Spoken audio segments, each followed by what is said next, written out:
Hi గారు. Welcome to our channel. ప్రస్తుతం మనతో పాటు దాము బాలాజీ గారు సీనియర్ జర్నలిస్ట్ ఉన్నారు. వారితో ఒకసారి మాట్లాడదాం. నమస్కారం సార్. నమస్తే.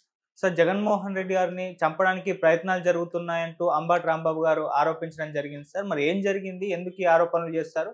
మరోవైపేమో జగన్మోహన్ రెడ్డి గారు పర్యటనల పేరుతో మీడియాతో మాట్లాడుతూ విద్వేషాలు రెచ్చగొడుతున్నారని చెప్పేసి లావు కృష్ణదేవరాయలు ఆయన టీడీపీ ఎంపీ అమిత్ షాకి లెటర్ రాయడం జరిగింది.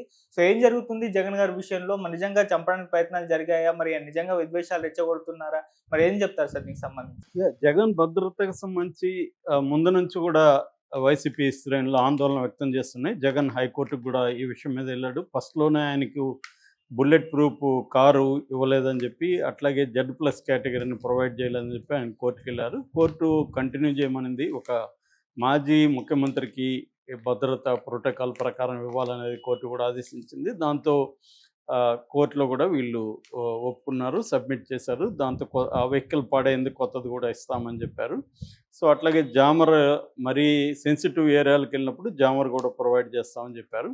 సో అయితే అప్పటి నుంచి కూడా జగన్ భద్రతని సరిగా ఏర్పాటు చేయలేదని, మొన్న మిర్చి యార్డ్ గుంటూరులో వెళ్ళినప్పుడు కూడా జగన్ అక్కడ భద్రత సరిగా లేదన్న విమర్శలు వచ్చాయి. ఇప్పుడు మొన్న ఆయన సత్యసాయి జిల్లా రాప్తాడు మండలంలో పాపిరెడ్డిపల్లి గ్రామంలో ఈ నెల 30వ తేదీన లింగమయ్య అనే ఒక వైసీపీ నాయకుడిని అక్కడ తెలుగుదేశం లీడర్లు చంపేశారు. సో వాళ్ళ ఫ్యామిలీని పరామర్శించడానికి మొన్న జగన్ వెళ్ళాడు. ఆ సందర్భంగా హెలికాప్టరు జగన్ అడిగిన చోట ల్యాండింగ్కి అనుమతించలేదు. దాంతో వేరే చోట అనుమతించారు. అక్కడ భద్రత ప్రొవైడ్ చేయలేదు. దానివల్ల పెద్ద ఎత్తున వైసీపీ శ్రేణులు రావడం, ఆ హెలికాప్టర్ దగ్గరకి వెళ్ళిపోవడం, ఆ తొక్కిసలాటలో డోరు ఇబ్బంది అయింది. దాంతో హెలికాప్టర్ని మేము మిమ్మల్ని తీసుకెళ్ళలేము, దీంట్లో అంత భద్రత లేదని వాళ్ళు నిరాకరించడంతో జగన్ రోడ్డు మార్గాన్ని బెంగళూరు చేరుకొని అక్కడి నుంచి ఫ్లైట్లో వెళ్ళినట్టుగా తెలుస్తుంది. సో అంటే ఈ మొత్తంగా ఏంటంటే జగన్ భద్రత సరిగా లేదు అన్న విమర్శ తీవ్రంగా వచ్చాయి. ఇక్కడ 2 రకాల వివాదాలు చోటు చేసుకున్నాయి. ఒకటేమో పోలీసుల్ని జగన్ బట్టలోడు తీస్తానడం, దానికి సంబంధించి అక్కడ రామగిరి ఎస్ఐగా ఉన్న సుధాకర్ జగన్ని హెచ్చరిస్తూ మాట్లాడడం, ఇదొక వివాదం. అయితే రెండో వివాదం జగన్ భద్రతకు సంబంధించి జగన్ని చంపడానికి వీళ్ళు ప్లాన్ చేస్తున్నారు అని నిన్న వైసీపీ నాయకులు అనేక మంది ఆరోపించారు. ముఖ్యంగా గండికోట శ్రీకాంత్ రెడ్డి, అంబటి రాంబాబు వీళ్ళిద్దరూ గట్టిగా ఆరోపించారు. గండికోట శ్రీకాంత్ రెడ్డి జగన్ని లేపేయడానికి ప్రభుత్వం ఒక పక్కా ప్రణాళిక ప్రకారం వెళ్తుంది, భద్రతను తగ్గించేసి జగన్ జనంలోకి ఎక్కువ ఉన్నప్పుడు అక్కడ వైసీపీ వాళ్ళు ఎవరో తెలుగుదేశం వాళ్ళు ఎవరో తెలియదు, ఎవరైనా అటాక్ చేసే అవకాశం ఉంటుంది. అటువంటి ఒక సిచ్యువేషన్ క్రియేట్ చేయడానికి వీళ్ళు ప్రయత్నిస్తున్నారు. జగన్ని చంపేయాలని గతంలో కూడా వీళ్ళు మాట్లాడుకున్న ఆడియో కూడా లీక్ అయింది. ఆయన ఎవరు ఇప్పుడు స్పీకర్గా ఉన్న అయ్యన్న పాత్రుడు ఎవరో మాట్లాడుతున్న ఇది. సో ఈ నేపథ్యంలో జగన్కి భద్రత కల్పించాలని వీళ్ళిద్దరూ కూడా మాట్లాడుతున్నారు, అంబటి రాంబాబు వీళ్ళు.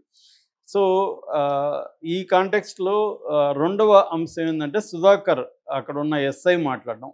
దాని తర్వాత పోలీస్ అధికారుల సంఘం అధ్యక్షుడు శ్రీనివాసరావు కానీ, ప్రధాన కార్యదర్శి హుస్సేన్ కూడా ఖండించారు. అట్లాగే ఎస్పీ రత్న, సత్యసాయి జిల్లా ఎస్పీ రత్న ఐపీఎస్, ఆమె కూడా ఖండించారు. సో అయితే ఇక్కడ చర్చ జరుగుతుంది. గతంలో చేయలేదా? వైసీపీ వాళ్ళు ఏం చేస్తున్నారంటే, గతంలో చంద్రబాబు ఇలాగ బట్టలు ఊడదీస్తానన్న వీడియోని, అచ్చెన్నాయుడు చెప్పిన వీడియోని, లోకేష్ చెప్పిన వీడియోలను కూడా వాళ్ళు కూడా వైరల్ చేస్తున్నారు. సో ఇది ఏంటంటే, నేను నిన్న కూడా చెప్పాను, ప్రతి రాజకీయ నాయకుడి వాళ్ళ పోలీసుల్ని బెదిరించడం అనేది జరుగుతుంది, ప్రతిపక్ష రాజకీయ నాయకులు.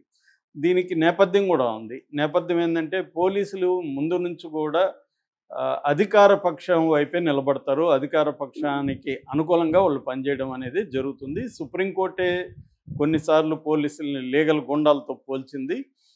దీనికి కారణం ఏంటంటే, పోలీస్ వ్యవస్థ మీద రాజకీయ వ్యవస్థ ఆధిపత్యం అనేది క్లియర్గా కనబడుతుంది. ఎందుకంటే వాళ్ళకి ప్రమోషన్లు కావచ్చు, వాళ్ళని ట్రాన్స్ఫర్స్ కావచ్చు, వాళ్ళు కోరుకున్న ఏరియాల్లో పోస్టులు కావచ్చు, ఇవన్నీ కూడా రాజకీయ వ్యవస్థ కంట్రోల్లో ఉంటాయి. కాబట్టి పోలీసులు రాజకీయ నాయకులకి భయపడడం అనేది జరుగుతుంది, నెంబర్ 1.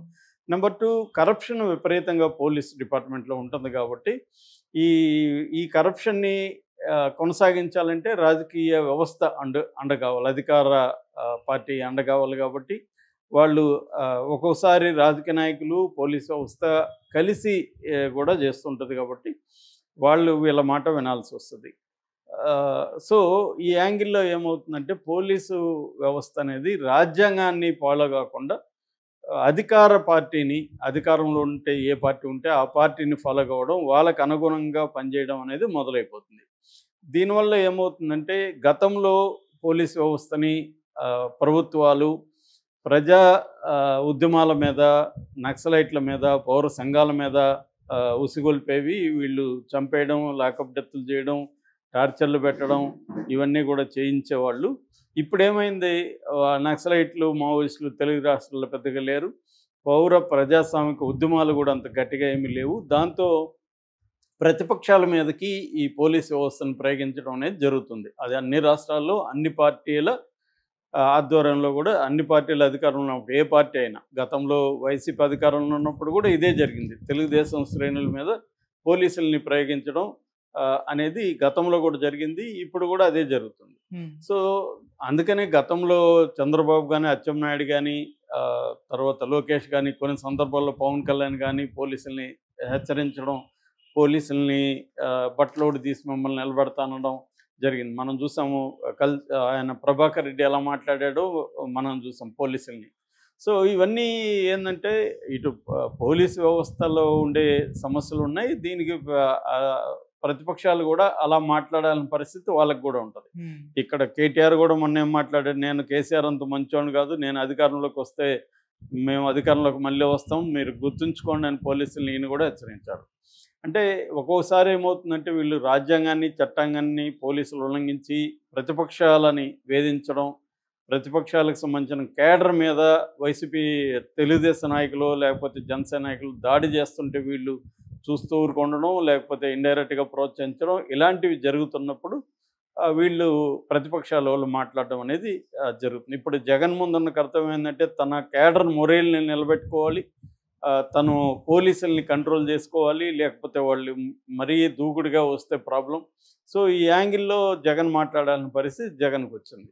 ఇది ఎవరున్నా అదే చేస్తున్నారు. దీంట్లో మొత్తంగా ఇది సిస్టంలో వచ్చిన మార్పు. ఇది ఎప్పుడు కొత్తగా వచ్చింది కాదు. నేను ఇందాక చెప్పినట్టు పోలీసు వ్యవస్థ అనేది దాన్ని ట్రాన్స్పరెన్సీ తీసుకురావడంలో, ప్రక్షాళన చేయడంలో అన్ని ప్రభుత్వాలు ఫెయిల్ అవుతున్నాయి ఇన్ ద సెన్స్ వాళ్ళు మార్చదలుచుకోలేదు. ఎందుకంటే వాళ్ళకి అనుగుణంగా పోలీస్ వ్యవస్థను ఉపయోగించుకోవాలి. సో అందుకని ఈ గొడవ జరుగుతుంది. రెండోది, పోలీసు వాళ్ళు ఎలా స్పందించాలి అనుకున్నప్పుడు వాళ్ళు ఖండించడం అనేది కరెక్టు, సంఘాలు ఖండించవచ్చు. కానీ ఇండివిజువల్స్ వాళ్ళు కూడా రాజకీయ నాయకుల్లాగా, ఇప్పుడు సుధాకర్ రాజకీయ నాయకుల్లాగా మాట్లాడాడు, దానికి వీళ్ళు ఫోటోలు పెడుతున్నారు. గతంలో సుధాకర్ అనే వ్యక్తి మొత్తం తెలుగుదేశం నాయకులందరినీ కలిశాడు, అన్న పుష్పగుచ్చాలు ఇచ్చాడు, అతను ఎమ్మెల్యేగా ట్రై చేస్తున్నాడు. ఇప్పుడు సునీత అండతో అతను ఎమ్మెల్యే కావాలనే ఆలోచన ఉంది, అందుకోసం ఇది చేస్తున్నాడు అనేది వీళ్ళ ఆరోపణ. దానికి అతను ఏమి ఇచ్చాడంటే, నేను మా పోలీస్ సమస్యల కోసం కలిశానండి. మరి పోలీస్ సమస్యల కోసం వైసీపీ అధికారంలో ఉన్నప్పుడు ఎందుకు గెలవలేదు నువ్వు అని వీళ్ళు కౌంటర్ ఇస్తున్నారు. ఏదేమైనా పోలీసులు కూడా రాజకీయ నాయకులుగా లాగా వచ్చి బయట మాట్లాడచ్చా అంటే వాళ్ళ రూల్స్ ఏం చెప్తున్నాయంటే, ఇది పోలీస్ మాన్యువల్లో క్లియర్గా లేదు. 367 పేజీలు ఉంది పోలీస్ మాన్యువల్. అందులో 83వ పేజీలో 33వ పాయింట్ ఏం చెప్తుందంటే, పాజిటివ్ దృక్పథాన్ని కలిగి ఉండాలి పోలీసులు మీ మాటల్ని జాగ్రత్తగా మాట్లాడండి, ఉపయోగించండి, వాదనలకు పోవద్దు, ఈ వాక్యాలంతా ఉన్నాయి. ఇది కామెడీగా అనిపిస్తుంది మనకి. ఎందుకంటే పోలీసులు జాగ్రత్తగా మాట్లాడడం అనేది కానీ వాదనలోకి పోకుండా కానీ ఉండరు.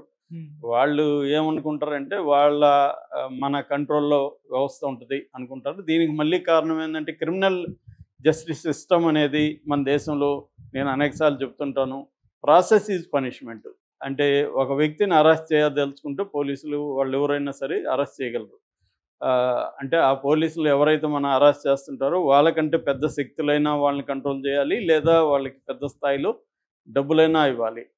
ఇవి లేనప్పుడు ఏమవుతుంది, వాళ్ళు వేధించాలనుకుంటే ఫాల్స్ కేసులు పెట్టగలరు, కోర్టులోకి తిప్పగలరు, కోర్టుల్లో త్వరగా కింది కోర్టులు వీళ్ళు ఏమి సెక్షన్లు పెట్టారు అవన్నీ చూసుకోకుండా రిమాండ్కి పంపించేస్తారు. జైళ్ళల్లో హారిబుల్ కండిషన్స్ ఉంటాయి, కోర్టుల్లో త్వరగా తేలవు.